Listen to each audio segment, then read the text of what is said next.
শ্রমিকের প্রাপ্যতা, কমপ্লায়েন্স এইগুলির ব্যাপারে খবরদারি করতে কিন্তু তারা এক পাও পিছ পা হয় না। একই যুক্তরাষ্ট্র এবং ইউরোপিয়ান ইউনিয়ন সব জায়গার বায়ার, ব্র্যান্ড বায়ার তো এগুলি সব জায়গারই বড় বড় ব্র্যান্ডগুলি তারা একই কাজ করে এবং আনইথিক্যাল প্র্যাকটিসটা এই করে থাকে। যে যুক্তরাষ্ট্র যেমন আমেরিকার ইউএস ইউর বায়ারও একইভাবে কমাচ্ছে, মানে দাম কমাচ্ছে, প্রতিনিয়ত তারা দাম কমানোর চেষ্টা করে।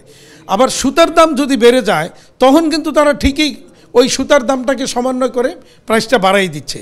কিন্তু আর সিএমটা গিয়ে মানে শ্রমিকের প্রাপ্য, ফ্যাক্টরির প্রাপ্য জায়গাটার মধ্যে তারা খালি কমানোর চেষ্টা করে।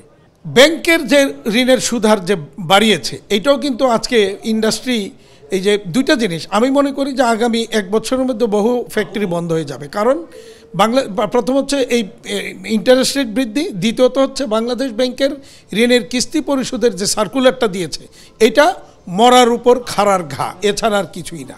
ওনারা বলেন যে এটা ওয়ার্ল্ডের বেস্ট প্র্যাকটিস করতে হবে, প্রতি মাসের কিস্তি প্রতি মাসে পরিশোধ করতে হবে, আদারওয়াইজ তাকে ঋণ খেলাপিতে পরিণত হবে।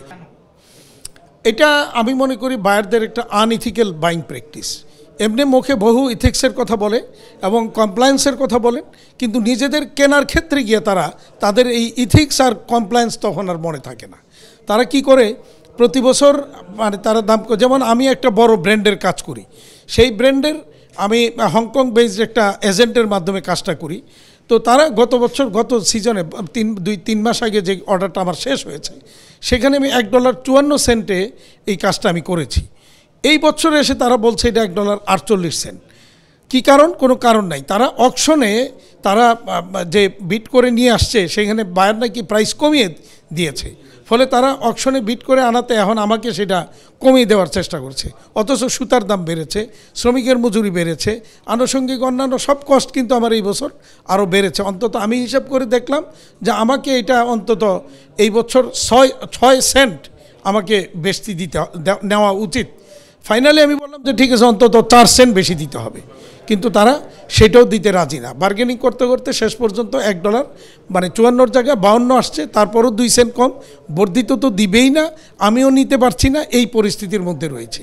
তো এই যে আনইথিক্যাল মানে বড় ব্র্যান্ডগুলি এই আনইথিক্যাল বাইং প্র্যাকটিসটা বেশি করে থাকে।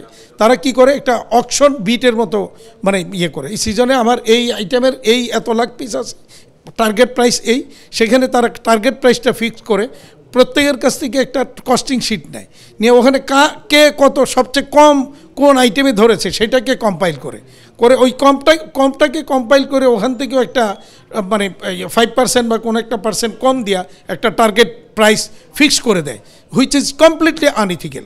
এবং তারা এই আনইথিক্যাল ইয়েটা করে তখন ওই অকশনে যখন আনে, তখন আমাদের নিজেদের মধ্যে একটা আনফেয়ার কম্পিটিশান তারা তৈরি করে দেয়। তো তখন বাধ্যই আমাদের লোকজন, দেখা যায় আমি যদি কাজটা না নেই, আমি গত সিজনে এই কাজটা করছি, এটার আশায় আমি বসে আছি, না পাইলে দেখা যাবে যে আমার আগামী 6 মাস আমার ফ্লোর ফাঁকা যাবে, আমি শ্রমিকের বেতন দিতে পারবো না, ব্যাংকের রিপেমেন্ট শিডিউল আছে সেটা করতে পারবো না, তখন বাধ্য হয়ে আমি লস হইলেও তখন এই কাজটা নিতে বাধ্য হই তখন। কিন্তু তারা কখনো এইটা ভাবে না যে আমি আলটিমেটলি এই কম প্রাইসে নিয়ে আমি আমার শ্রমিকের মজুরি ঠিকমতো দিতে পারবো কিনা, আমি আমার ইন্ডাস্ট্রিকে টিকিয়ে রাখতে পারবো কিনা, এটা তারা আমলে তখন নেয়। অফকোর্স উই ডু এগ্রি যে ওয়ার্ল্ডের বেস্ট প্র্যাকটিস আমাদেরও করা উচিত, কিন্তু আমি একটা রুগী যখন আইসিইউতে থাকে, তখন কি তার ওয়ার্ল্ডের বেস্ট প্র্যাকটিস করার সময়? কোনো অবস্থাতেই না।